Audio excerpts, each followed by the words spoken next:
Olá, pessoal. Eu sou o professor Luciano e hoje nós vamos falar sobre humanismo, tá certo? Vamos lá. Então, o que é esse humanismo, né? Você viu que o trovadorismo foi um período de produção literária da Idade Média, marcado pelas cantigas que eram cantadas, acompanhadas ali de música, tá?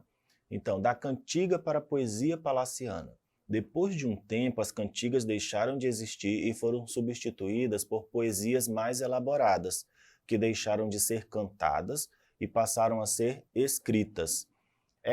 Essas poesias se restringiam aos palácios e às pessoas mais nobres e cultas. Por isso esse tipo de poesia era chamada de poesia palaciana. Ou seja, no trovadorismo, as poesias eram cantadas, cantigas, pelos trovadores. No humanismo, a poesia deixou de ser acompanhada de música e ficou mais elaborada e mais culta, se tornando ali uma poesia palaciana, ali, para quem convivia ali nos palácios, da época.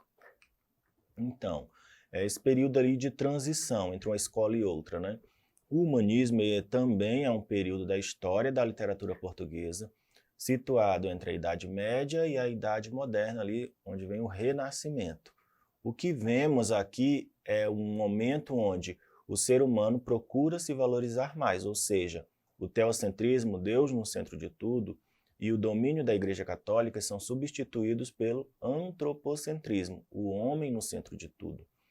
É uma época de grandes avanços científicos. Destaque para quem? Para Galileu, que provou a Terra heliocêntrica, dizendo que o Sol é o centro do sistema planetário. E assim o homem passa a ser o mais racional, racionalismo. Então aqui o homem passou o seu centro, passou a ser o estudo de fato dentro desse período histórico aí, desse período literário, tá? E aí vem a ciência, vem essas descobertas, tá certo?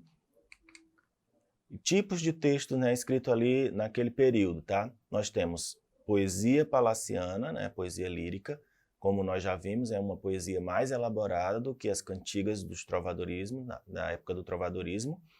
É caracterizada por redondilhas, maior ou menor, ambiguidades, aliterações, assonâncias, figuras de linguagem. Tá?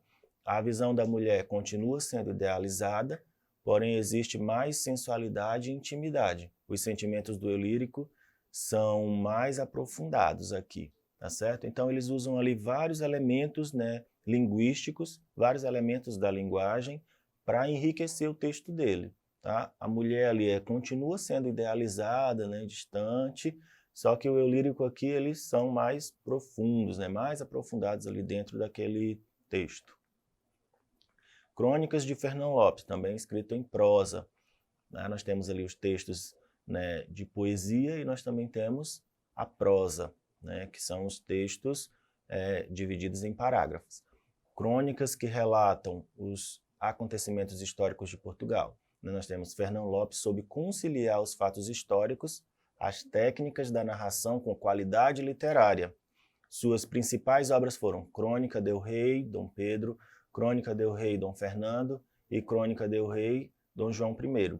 Tá certo? Vamos lá. Nós temos também outro autor aí dessa época bem conhecido, que é o Gil Vicente, já voltado ali para o teatro, Início do teatro leigo desvinculado do teatro cristão, tá? Já é uma separação, um rompimento entre igreja e sociedade aí, Ele já começou a escrever, um teatro ali mais leigo, teatro rústico e primitivo que critica o homem e os seus costumes com o propósito de reformá-los, teatro moralizante e reformador. Destaques, temos o Alto da Barca do Inferno, Alto da Lusitânia, Farsa de Inês Pereira. Tá? Então, esclarecendo aqui, os autos são as peças teatrais que abordam principalmente o que? A temática religiosa. Já as farsas são as peças de caráter cômico, são mais curtas e são baseadas no cotidiano. Portanto, de modo geral, nós podemos destacar esses três aspectos no humanismo. Tá? Nós temos aqui Gil Vicente, com um teatro moralizante que critica a sociedade, no Alto da Barca do Inferno, ele faz críticas a todos, inclusive aos padres da época, né, que vão também junto dentro da barca ali para o inferno. Poesia palaciana mais sensual e elaborada do que as cantigas do trovadorismo. Fernão Lopes com as suas crônicas, né, crônicas históricas com qualidade literária. Tá? Então, como o nome mesmo já sugere, né, que o humanismo, do latim humano, significa o quê? Humano. Foi um período de valorização do ser humano, uma época de transição que ocorreu entre a Idade Média e o Renascimento, marcando ali a história. Tá? Período entre ali 1434, né, que é a nomeação de Fernão Lopes, até 1527, que é o retorno de Sá de Miranda. Tá? As escolas literárias, como eu já havia falado, elas são recortes ali dentro da história. A história vem e temos os recortes da literatura ali dentro. E cada recorte desse tem um nome. Nós falamos do trovadorismo, agora estamos falando do humanismo. Tá? Então, aqui no humanismo nós temos as mudanças iniciadas lá no século XII, fim da Idade Média, né, que é o fim do feudalismo, início do mercantilismo, ali o capitalismo, que é o nosso sistema até hoje, né, surgimento da burguesia, dos comerciantes, tá, renascimento, que é o movimento intelectual, as pessoas passaram a trabalhar mais dentro da ciência, né, neoclassicismo, né, a retomada dos clássicos, ali do clássico, né, em si, crítica à hierarquia medieval, ênfase no antropocentrismo, ou seja, o homem no centro do universo. As emoções humanas começaram a ser mais valorizadas pelos artistas, afastamento de dogmas, valorização de debates e opiniões divergentes, valorização do racionalismo e do método científico, tá? Valorização também do humano e seu cotidiano, retratação detalhada do corpo humano, né, das formas do corpo humano ali, interesse de intelectuais e artistas dessa época em tratar e explorar os assuntos que estivessem intimamente ligados à figura do homem, né, a questão de vida e de morte. Então, eles tinham mais essa visão, né, buscar trabalhar o homem, o ser humano em si, as suas formas, a questão da vida, a questão da morte, tá? Então, são essas características aí que vão ser marcadas nesse período. Então, nós temos aqui, né, para fixar, na literatura, né, o período humanista possuía produções literárias que mesclavam características medievais e modernas. Entre elas estavam poesia palaciana, tá? Proveniente das cantigas do trovadorismo, possuía, porém, uma estrutura textual mais elaborada, redondilhas, ambiguidades, as questões das figuras de linguagem em si, tá? E não eram mais acompanhadas por música, mas feita para ser recitada dentro dos palácios para a nobreza. Então, isso daí já é como diz assim, um legado do trovadorismo, né? A poesia ali dos trovadores se transformou nessas poesias palacianas, né? Mas só que com uma linguagem mais elaborada. Nós temos também a prosa humanista, que era dividida entre as crônicas historiográficas e as crônicas ficcionais. Tá? Lembrando ali que eles costumavam tratar o cotidiano humano, né? E as crônicas elas buscam ali uma parte do nosso cotidiano para ser desenvolvida, né? Não era diferente aí nesse período, tá? E nós temos também o teatro, que diferente da poesia e da prosa, o teatro humanista português era um teatro popular e tinha como objetivo o quê? Moralizar e criticar a sociedade. Ele era dividido entre autos e farsas.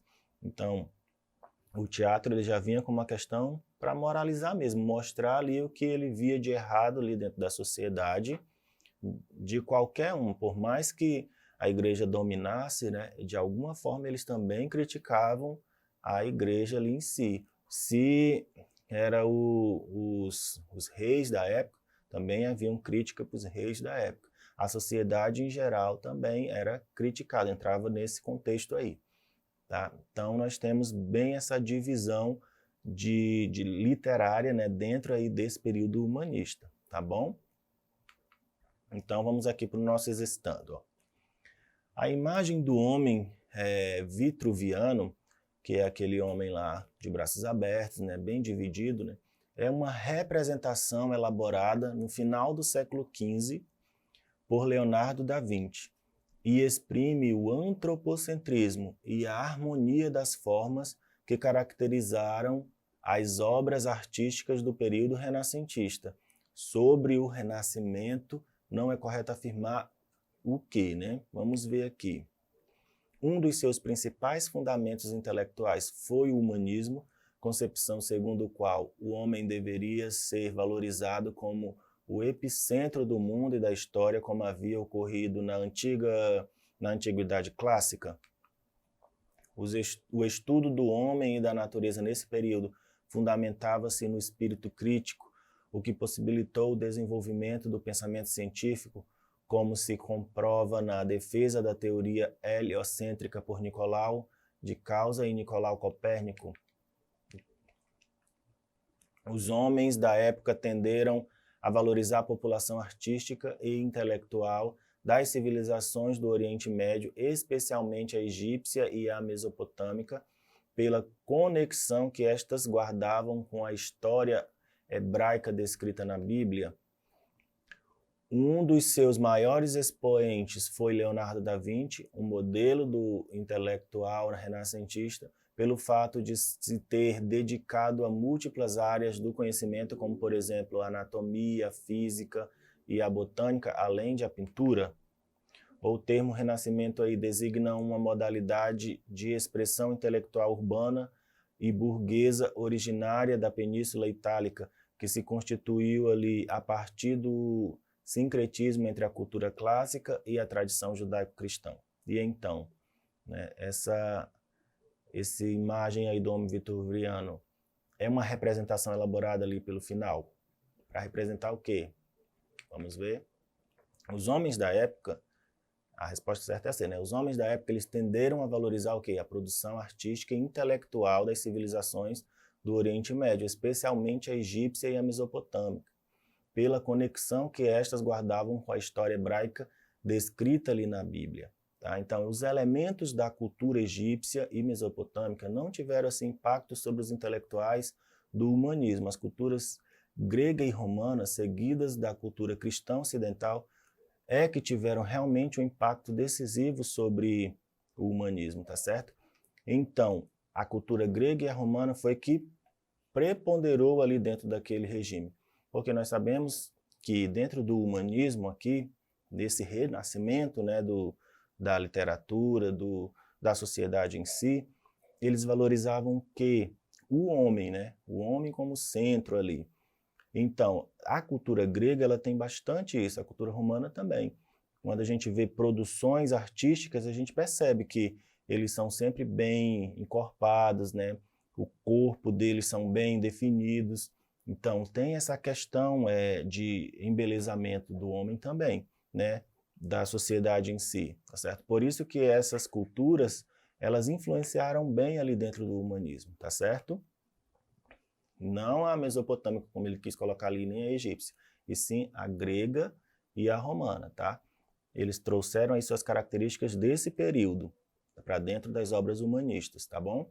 Então, pessoal, não deixem de acessar a plataforma Eduque, reveja essa aula, reveja a anterior para que você compreenda bem essas questões, né, dos períodos literários, das escolas literárias, tá certo? E até a próxima.